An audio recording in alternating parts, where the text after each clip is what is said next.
9 महीने में तैयारी करके 700 प्लस स्कोर कर पाएंगे। कुछ बच्चे तो अभी भी ऐसे हैं जो सोच रहे हैं कि क्या हम इस बचे हुए 9 महीने में अब अगर पढ़ना शुरू करें तो भी क्या नीट एग्जाम निकल सकता है। बच्चा मेहनत करने के बारे में ठान लेता है, समय देने के लिए ठान लेता है, पुस्तक कॉपी को अपना कहना चाहिए जीवन साथी बना लेता है। जब आप बार बार रिवाइज करेंगे तो आपको यह समझ में आएगा कि पहले बार की तुलना में अब आपको रिवीजन करने में कम टाइम लगेगा। पुराने क्वेश्चंस को किसी भी तरीके से तोड़ मरोड़ के अगर आपके सामने पेश किया जाएगा, इस बचे हुए समय को किस तरह से पढ़ेगा कि वो नीट एग्जाम क्रैक कर पाए। कि जब एक इंसान छोटा छोटा टारगेट बनाता है, उसे पूरा करते जाता है, उसे पता भी नहीं चलता कब उसने एक बड़ा टारगेट अचीव कर लिया। हेलो बच्चों, अब अगस्त का महीना भी लग गया और 2027 में होने वाले नीट एग्जाम के लिए अब केवल 9 महीने बचे हैं।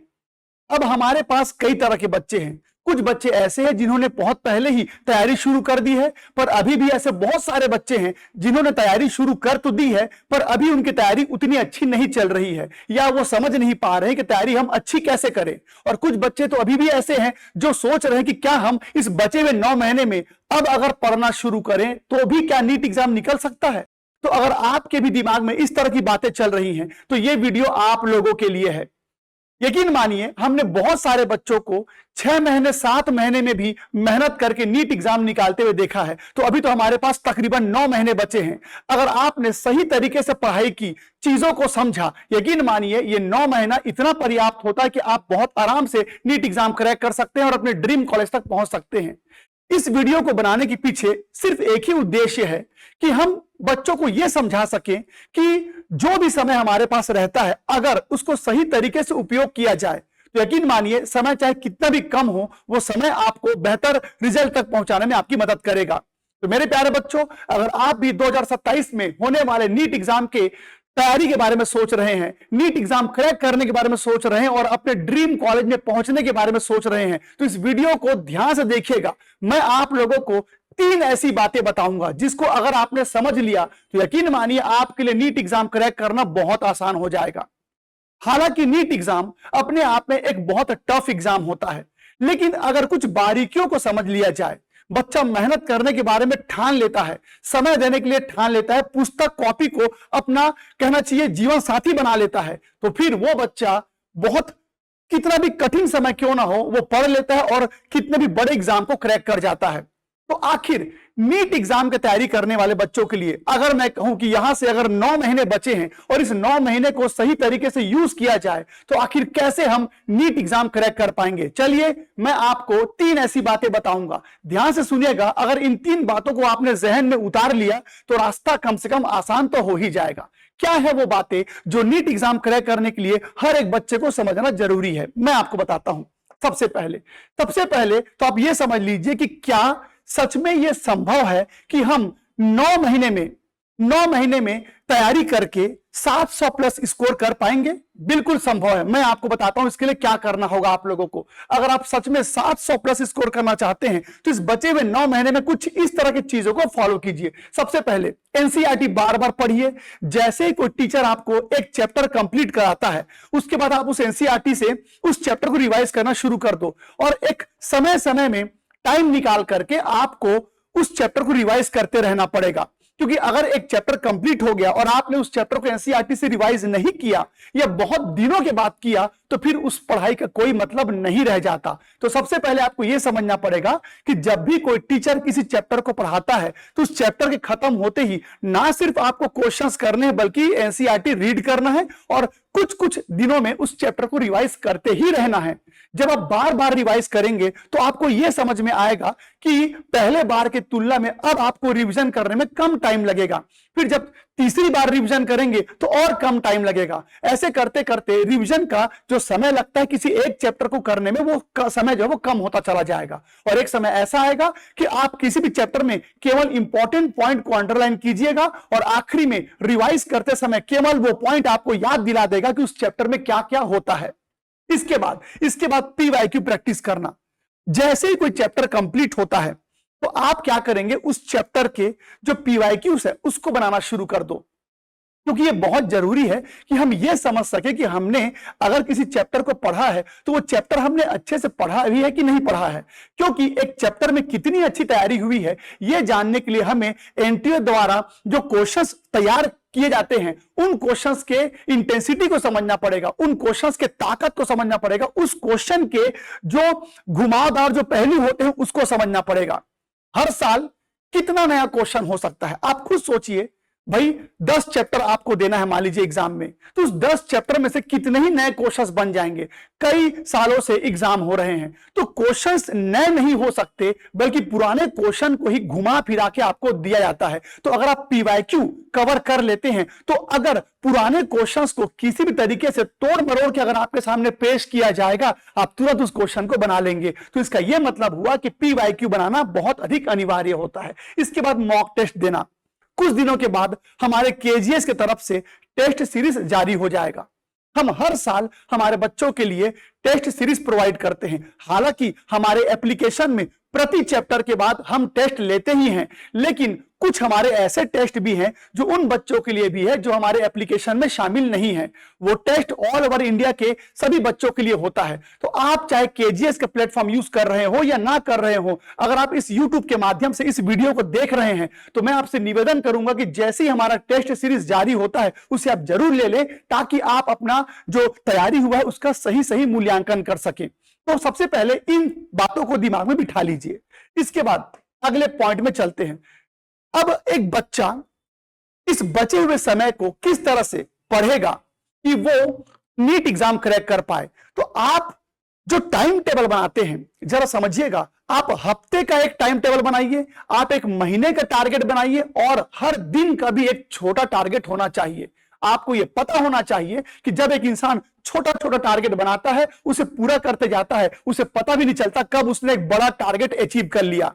हम सोचते क्या है एक बार में बड़ा तीर मारेंगे, ऐसा नहीं होता। आपको हर दिन का एक छोटा छोटा टारगेट बना के चलना होगा। अपने दिनचर्या को इस तरह से कहना चाहिए बेटा ढालना होगा कि आप उस छोटे छोटे टारगेट को आसानी से पूरा कर सके और बड़े टारगेट तक आसानी से पहुंच सके। तो छोटे टारगेट का मतलब क्या है? छोटे टारगेट का मतलब होता है हर दिन आप किस तरह से पढ़ाई करेंगे, बहुत इंपॉर्टेंट है। तो अगर डेली रोड मैप आपको बताऊं तो बायोलॉजी, फिजिक्स, केमिस्ट्री ये तीनों ऐसे सब्जेक्ट हैं जिसको डेली ही आपको समय देना होगा। अगर आप कोचिंग करते हैं, चाहे ऑनलाइन पढ़ते हो चाहे ऑफलाइन पढ़ते हो, उसके बावजूद आपको प्रति सब्जेक्ट को एक निश्चित समय देना होगा पढ़ने के लिए। अब आप ये समझ जाइए कि आपको कौन से सब्जेक्ट को कितना कितना समय देना पड़ेगा। एक बायोलॉजी वाले बच्चे के लिए फिजिक्स थोड़ा कॉम्प्लिकेटेड होता है, तो स्वाभाविक सी बात है फिजिक्स के कॉन्सेप्ट समझने में, उसके क्वेश्चंस डील करने में और क्वेश्चंस लगाने में समय तो लगता है। तो आपको फिजिक्स को अपने दिनचर्या में शामिल करना है। एक भी दिन ऐसा नहीं जाना चाहिए कि आप इन तीनों सब्जेक्ट को ना पढ़ रहे हो। हर दिन आपको इन तीनों सब्जेक्ट को व्यक्तिगत तौर पर समय देना पड़ेगा। जब आप इनको समय देंगे तो यही आपका समय अच्छा करके देंगे। तो बेटा फिजिक्स में आप थोड़ा ज्यादा समय दीजिए। बायोलॉजी को कोशिश कीजिए कि आप डायग्रामेटिकली पढ़ने की कोशिश करें, डायग्राम बना बना के पढ़ें, इंपॉर्टेंट पॉइंट बना बना के पढ़ें। ऐसा पढ़ें कि अगर 3 महीने बाद भी किसी डायग्राम को अगर आप देखेंगे तो तुरंत उस डायग्राम को देखते ही आपको उस पूरे डायग्राम का जो थियरी है आपके दिमाग में आ जाना चाहिए। तो बायोलॉजी को डायग्राम बना बना के पढ़िए, शॉर्ट ट्रिक बना के पढ़िए। फिजिक्स को इस तरह से पढ़िए कि किसी चैप्टर को पढ़ने के बाद उस चैप्टर के जो कॉन्सेप्ट है उसको आप अपने आम जीवन में अप्लाई कीजिए। आप ये सोचिए कि आज मैंने जो फिजिक्स में पढ़ा है वो मेरे आम जीवन में कहां कहां लागू होता है। मैं क्यों पढ़ रहा हूं फिजिक्स? जो बच्चा सिर्फ परीक्षा देने के लिए पढ़ता है वो कभी परीक्षा में उत्तीर्ण नहीं होता। जब वो पढ़ते समय उन चीजों को अपने आम दिनचर्या में लागू करता है, अपने आसपास उसे होता हुआ देखता है, उसे महसूस करता है, तो वो सब्जेक्ट उसका स्ट्रांग हो जाता है। तो फिजिक्स को बेहतर करने का एक ही तरीका है, चैप्टर खत्म होते ही या कोई टॉपिक खत्म होते ही उस टॉपिक को अपने आम जीवन में कहां होता हुआ दिख रहा है उसे खोजिए और उस एप्लीकेशन को लगाइए। रही बात केमिस्ट्री की, तो केमिस्ट्री तो ऐसा सब्जेक्ट है बेटा जिसमें आपको लॉजिक भी लगाना होता है और आपको याददाश्त भी चाहिए होता है।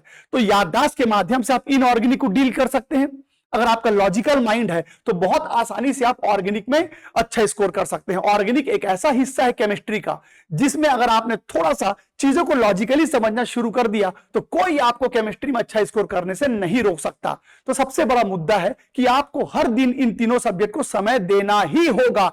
एक भी दिन ऐसा नहीं जाना चाहिए कि कोई एक सब्जेक्ट आपके दिन से मिस हो जाए।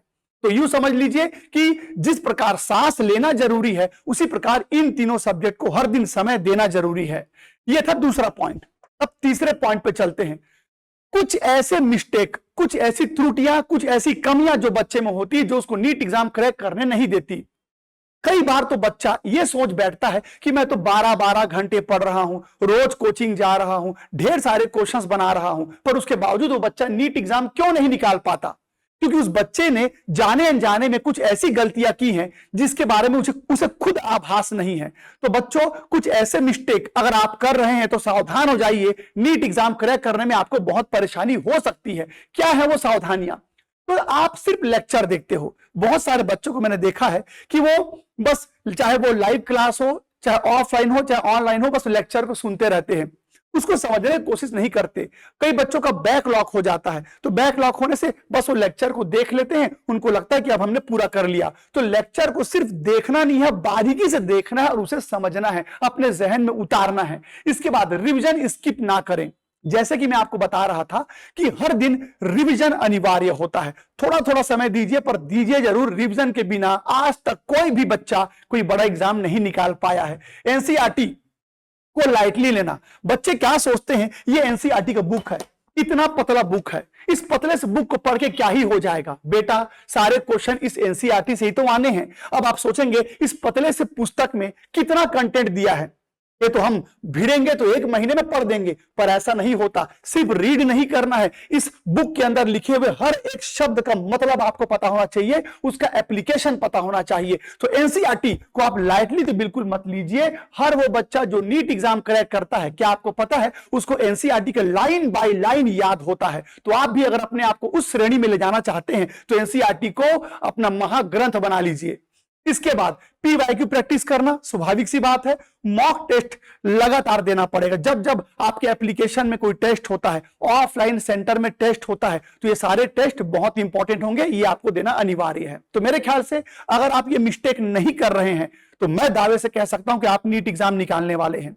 और अभी भी अगर कोई बच्चा ये सोच रहा है कि सर हमने अभी तक तैयारी शुरू नहीं की है, तो तैयारी शुरू कैसे करें और कहां से करें? तो याद रखिए, कभी भी समय कम नहीं होता, कभी भी देरी नहीं हुई होती। अगर सही समय में अगर आपने हाथ थाम लिया किसी अच्छे टीचर का तो वो आपकी नैया पार करा देगा। तो अब अगर आपने अभी भी तैयारी शुरू नहीं की है तो मैं आपको बता दूं कि हमारे केजीएस के तरफ से नीट की तैयारी करने वाले बच्चों के लिए ऑफलाइन और ऑनलाइन दोनों बैचेस शुरू भी हो चुके हैं। टीचर्स भीड़ के पढ़ा रहे हैं, जम के पढ़ा रहे हैं।